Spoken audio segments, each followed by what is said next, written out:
Hey queers, welcome and welcome back to the channel. My name is Corey and I'm real queer. Today we are continuing on the Vampire Lestat train with episode 3, Toronto.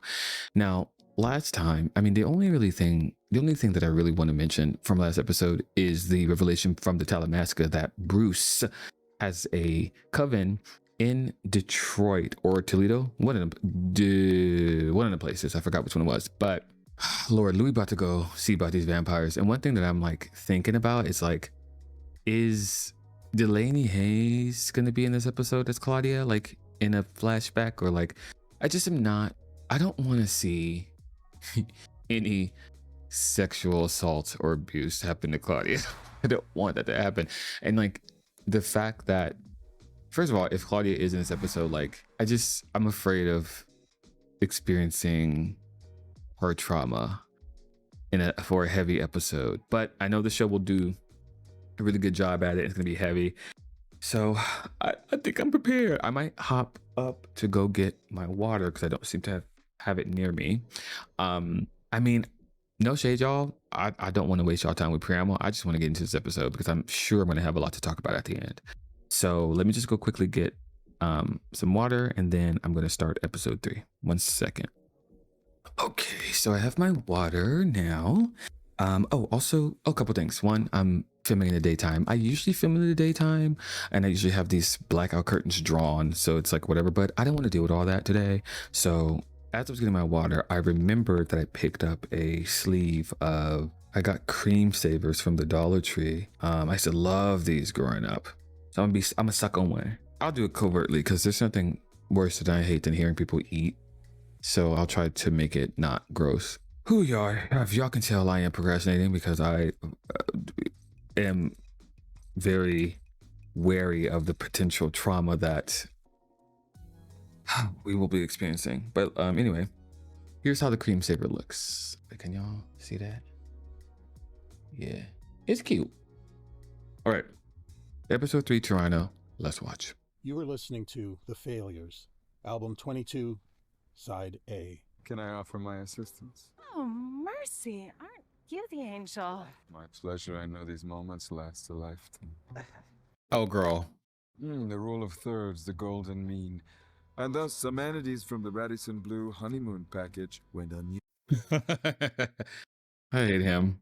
I saved your life. You owe me. Perhaps. A study done in Budapest had 2 Class B vampires surviving separation for nearly 2 hours. A vampire of Lestat's breeding could last 4 to 5 times. That has the herbs. Interesting. Wow, okay. Murdered and reborn July 18th, 2022 by the gremlin Armand. He led a brief, incidental life as a vampire. Incidental. I have regrets when it comes to that. Is Daniel gonna die? Don't piss me off. The light of the sun, the sustained heat of an intense fire, grot-wielding coven members. These things might destroy me, but then again, they might not. Interesting. Because what does he mean by that? What you mean by that? Let's stop. You have a song, Long Face. Ooh, ooh, ooh, wah-ah. Ooh, ooh, ooh, wah-ah. It's kind of like the Genius interviews, right? Well, that's great because the band thinks that the song's about... How the current culture has misshapen the mortal mind and how easy and unsatisfying the bringing of death has become. So not about sucking dick. Were you a stutterer as a child? Oh, he doesn't like that question. Well, we can come back to it. Interesting. What happened in Detroit the other Christine. night? Some vampires tried to kill you, yeah? Is it a question if you merely put yeah at the end of a sentence?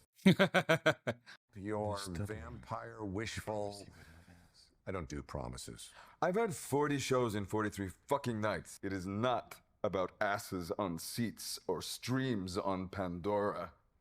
Crazy and very specific that they didn't say Spotify or Apple Music. That's interesting. But in space, Calvino's invisible cities. Whoa. Malloy is good. It's embarrassing. The stutter. Stop the camera. No. Come. Whoa. Oh no, he's crying. Oh my God. I have had This is it. I finally got this bitch. No one cares.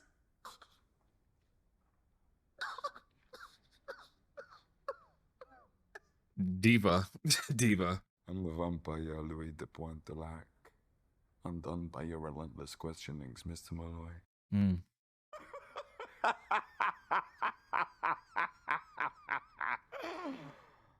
He feels some type of way, bitch, by the way.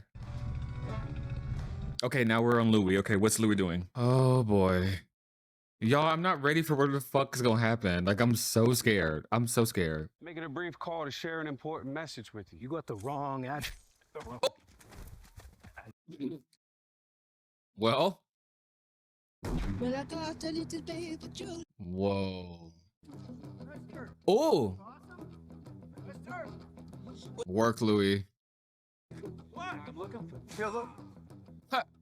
Well, you gotta leave him alive a little bit for them to answer you, Louis. I love this.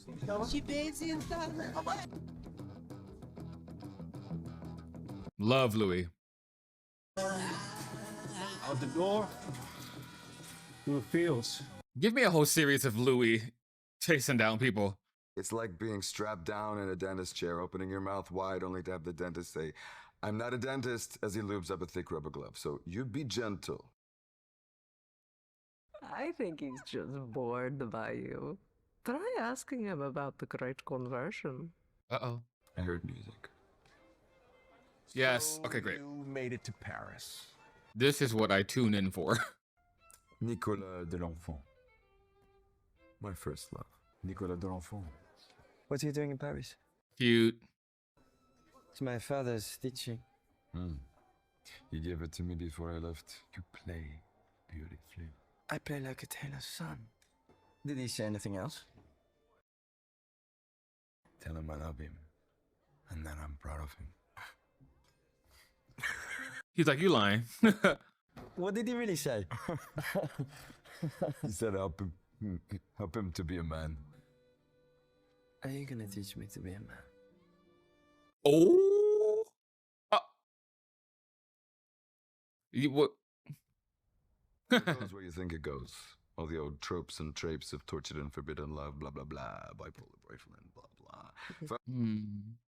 The stuttering, you just bullied it out of yourself. Yeah, Nikki got me the job that cured my affliction. It was first love, not a great love. Thank you.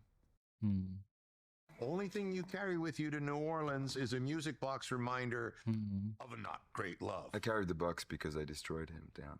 I carried the box to remind me what I was capable of.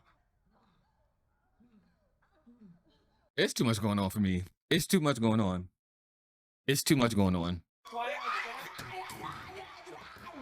She's definitely doing it on purpose to bother him for sure, but like, Jesus Christ. This is a vape, but it's CBD. He was not there when Magnus abducted me. But he was there in New Orleans when you recounted it. And I was not there in Dubai to correct his faulty recall. Okay. Yeah. You really caught my eye. Uh-oh. What's going on there? He looks spooky. Don't tell me the spell is breaking. Give you everything I got. Brave little wolf killer. Brave little wolf killer. Interesting. You hid your vampirism from him, yeah? Question mark. Oh, interesting. Right. You're safe. You're in our room in Paris. Lyrium took you. My favorite game. You lie. And I believe you. And your mother. Your what? Your mother? The vampire Gabriella, my first fledgling. Where is she now? She's here right now. Right here. Shut the fuck up. What do you think about the Great Conversion? Oh. Uh-oh. Vampires taking over the world, collaborating. Uh-oh. Who the fuck was that? Can you get out of my eye line? Oh, he's bothered. You gave this witchery to her. She was an hour from death. Finally. Admit it. Do you want me to murder I you? want you to love me enough to give it to me. Whoa. Wow. I've driven him mad, and now I leave him to this madness. You have used up your affection for him. Disaster, my son. So it seems like Lestat is. Uh-oh. Now he's with Armand. You can return to the role anytime you wish. And have your cumbersome words in my mouth again? No, thank you. Does Nicola know about us? Us. What is us? You think? Ooh. He was dramatic as a mortal. He'll find his way. No, he won't. I believe you. I love you, Lestat. I'm rubbing off in this box for your desperation. Oh, oh. Oh my God. Last Sunday, the Hotel de Ville and the Feast of Assumption and the night of... Stop! Look at me! Lestat has a type. Here it is. Can you get the other? Forgive me. Girl. Because you know what you gotta do. I was drunk with his love. I couldn't do it. But I watched as Armand pushed him into the fire. I made sure he stayed there. With a poker in his chest. That's crazy.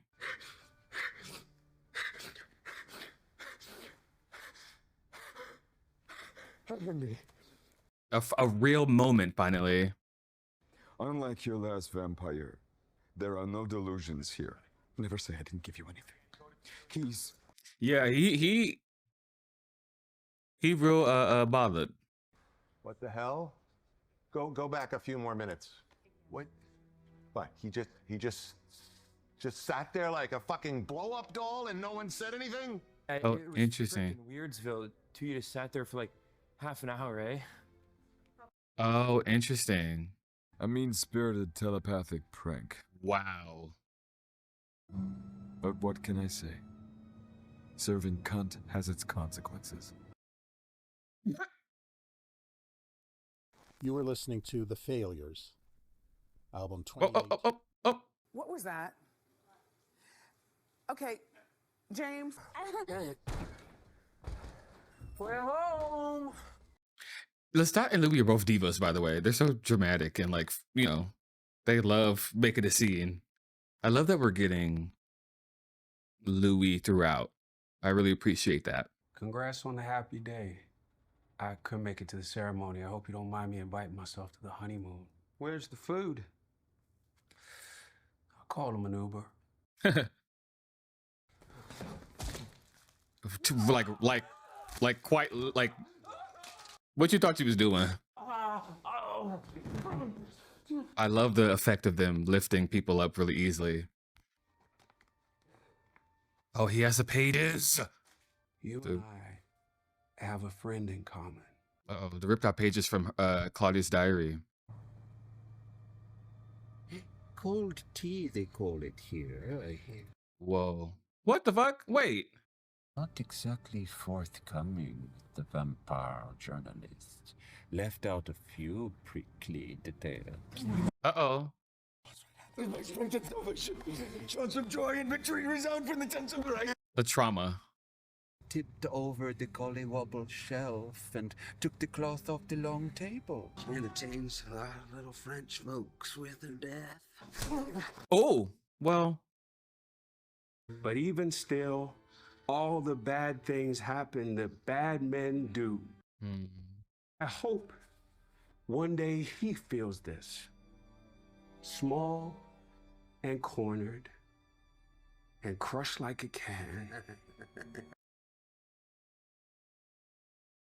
All the light's gone out of your blue eyes, as if all the summer days are gone.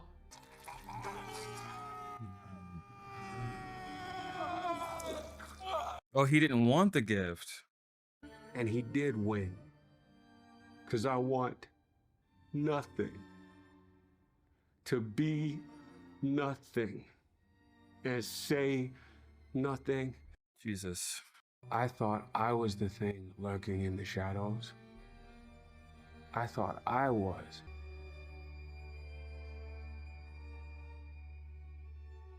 Jesus. This is just episode 3. Mm-hmm. Yeah. What an icon. Oh. I couldn't pretend anymore that we were a Ticketmaster must-have, but here's the thing.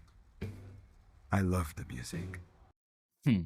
You can't fuck away the loneliness. It'll wait till you're done, till you come sucking you dry. Don't bury those feelings. I kind of like the song. You get what you wanted out there. Yeah.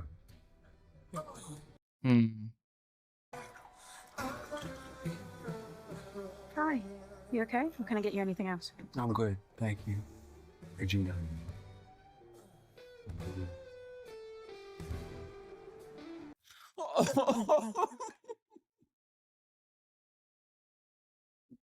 Oh my God. Perfection.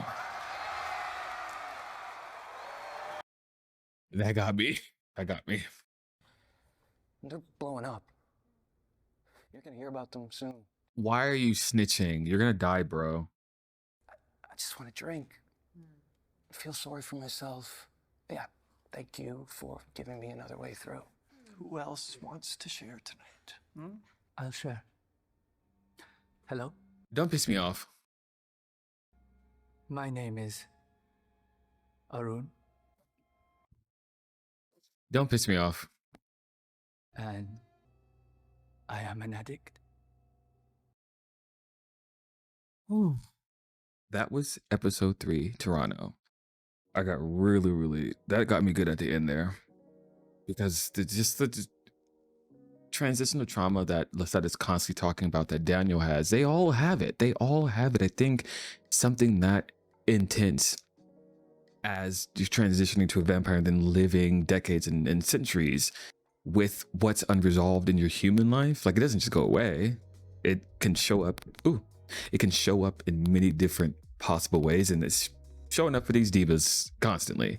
Okay, quite a bit to go through here, so I'm gonna make sure that I am not ambling and I'm just sort of bop. So first, it would seem that this is just who Louis is, because, like, you know, him sort of ripping up the coven for Claudia was one thing, and even like if you just go back in, I believe, season 1, him hanging up that alderman on the gate or whatever, like Louis was consistently being like, well, I'm not vampire, I'm not a monster, I don't do what y'all do, but he's consistently doing it. Like, he's ripping people to shreds. So this Bruce thing I don't think that would have been any different. He's a killer. Let's talk about Louis for a while. Let's just talk about them all the way through. I want to structure it that way, where I talk about each character throughout the episode. So there's something interesting about Louis chasing down this coven of vamps to get to Bruce, who has now changed his identity to killer, right? He even has baby Jinx, or had baby Jinx, and he was, I'm assuming, going to marry her. It seems to be he was in love with her, and sort of whatever. His coven, we found out, was the one that is using her as bait to get to him. He was like, I don't know nothing about that. And Louis was like, I actually don't care about that you talked about, which, fair. You did your dirt. You about to live with those consequences. There was something really interesting about post massacre and murder of Bruce. Louis in the car talking to Lemuel, and the kind of like, did you get what you wanted? He's like, yeah, but you can see in his eyes that he didn't, because at the end of the episode, he ends up at the diner where this girl who looks like Claudia works. So it's like, he's doing everything he can to sort of, honestly, probably make up for how Claudia's life ended up. I don't think he's ever going to be over that. I don't think Lestat is either, as seen by his maker in the car naming the people who died in his wake, which is really good. Really good touch. We didn't get much of Louis this episode, but that's okay. We got Louis. He seems to be always about his shit. I really like the scene of him killing all the vamps in the house and just a static shot of the house and everything inside being done in silhouette. Just like people are making TV again. You know what I mean? Like this is really, really good. Overall, it's been interesting to see Louis post season 1, season 2 in his interview with Daniel Malloy and sort of finding out what things were maybe not entirely accurate, and then sort of seeing him after the fact dealing with the fallout, but also like finally getting into the trauma of it all. Because I was thinking about it the other day, and I'll try not to yap too much because I don't want this video to be too long, but I was thinking about it the other day, and I was thinking about sort of the Armand of it all as it pertains to Louis, because if you really think about it, Armand knew the entire time that Louis and Claudia did some shady shit with Lestat and moved over to Paris. He did not reveal who the founder of the theater was, and like they figured it out. He literally wrote the play that was going to kill Louis and Claudia. We all know Lestat saved Louis, not Armand. Armand let Louis live with that lie for decades. Anyway, we can't go into I can't unpack that because I'll be here all day with the Louis of it, or the Louis and Armand of it all, because like while I think that that's fucking nuts, Armand started telling you about his past, you're like, oh, that makes sense. All of these niggas is traumatized. And Claudia was right. She was like, I'm trying to find a vampire who's not a bastard. It's like, girl, good luck. No shade, but good luck. That's like when your whole entire existence is based off of running around at night and killing people to survive. Like I just don't think that's gonna breed a good person. No shade. Lestat this episode was interesting, and I'll combine Lestat and Gabriella or Sophia because I think she is a part of his story, right? The entire time the interview is happening, Gabriella is messing with Lestat.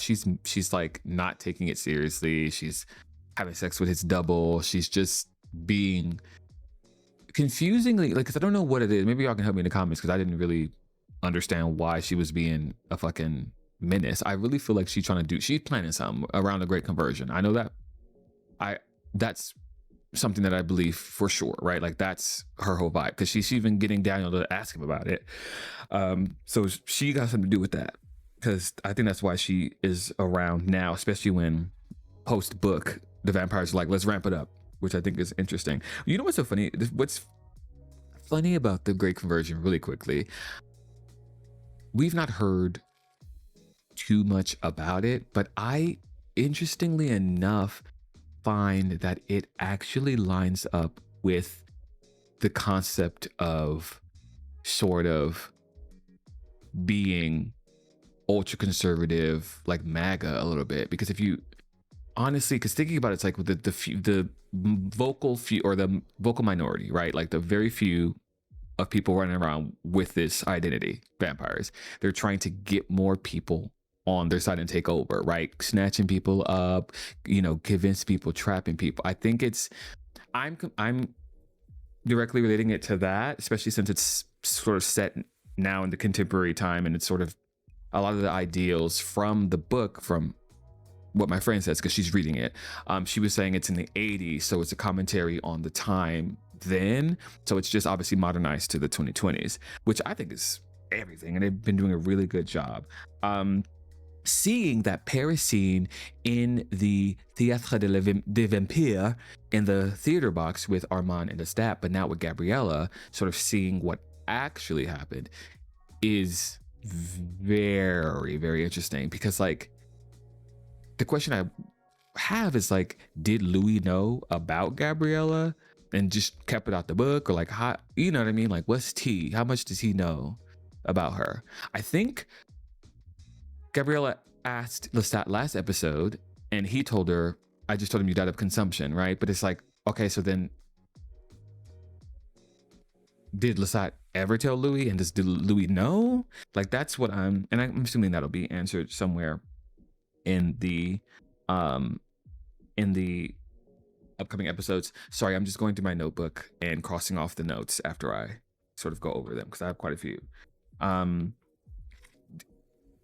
And interesting that I've been noticing too, which is very deliberate on Lestat's part, whenever he references Armand to Daniel, it's oftentimes your maker, and it's a little jab, because like it's having someone, and Armand is messy because he knew he was like, you're gonna be connected to me forever, which is like so messy, but something about that shaded to me, being like, you know, with your maker, because it's not like Armand is a separate entity. It's like you and him are connected now, which I feel is insane. And I'm wondering if their connection, Armand and Daniel's connection, sort of lets Armand feel or see or hear or experience Lestat and or Louis, right? Like, what does that connection look like?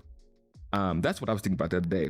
Lestat seeing his maker and hallucinating because he's having a mental breakdown is interesting, because we saw when Louis was having a mental breakdown, he saw his maker, which was Lestat. I originally thought, oh, because they were lovers and it's about him. But I was like, oh, I think it's just the maker bond, right? And because they were lovers, that was just what was happening, which I think is really interesting. I definitely think at the end there, Lestat didn't want the gift. He was like, what the fuck is that? I don't want that. So like being snatched into that life like that, transitional trauma. Okay, and then the reveal that Lestat was SA'd before he was turned, because I think we kind of knew that with season 1 when Lestat told Louis of how he kept him in there for days. I think I just assumed that was what was happening, because if he had boys in there that looked just like him, he had a type. Like he was, you know, it's like, girl, it's you know, it's some freaky shit going on in there. By the way he was, you know, recounting it. But it's interesting to see now what was fiction and what was fact. Like Lestat being like, that's not what happened, that's not the, and that whole scene with him sort of like giving Daniel the full story but not letting the cameras have it is still in a way Lestat trying to protect a lot of his story, a lot of his backstory, which makes sense, right? The book just came out where Louis is tearing him down and saying all this shit, so he's like, well, I'm gonna be very specific. Like, no, that's not me. I'm this bad bitch. It's like, I think the bad bitch, I fear the bad bitch, the servant cunt is a mask. I fear you are just as a very insecure, emotionally traumatized, like human that became a vampire and didn't deal with any of that. So it's coming out this way, which they all are. Like, no one is a vampire and is like, I'm great. I'm like, you know, it's all trauma. And it's coming out in different ways, and it's interesting to see the ways in which it is coming out. And I've been having so much fun watching this show, and we're only on episode 3, y'all. Oh my god, I can't wait for the rest. But that's all for me right now. Again, like I say, I watched this multiple times. When I watched it the first time, when I edit it, and then again, because I edited it for Patreon and I edited it for YouTube, so I'm watching it 3-4 times. So if I miss anything, let me know in the comments. I'm open for discussion because this episode was a lot going on. I feel like I'm missing something. Y'all let me know in the comments. If you're watching us on Patreon, thank you so much for the love and support. If you're watching this on YouTube, full, unedited, uncut reactions are available on Patreon for full. If you're watching this on YouTube, full, unedited, uncut reactions are available early on Patreon. Link below. Consider joining. We're having fun over there. I think that's all for me. I kind of want to let this sit because I might go in and watch it again, just like physically watch it again, because just what a beautiful 40 minutes of television that was. Like, yeah, okay, I'm probably gonna go cry again. And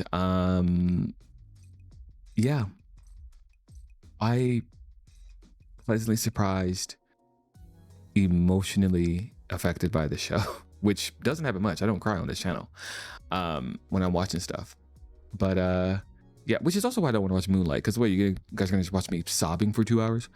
Let me know if y'all want that though, because I can do it. I know I already talked about it. But yeah, thank you so much for the support, and as always, I will see you all in the next one. Bye.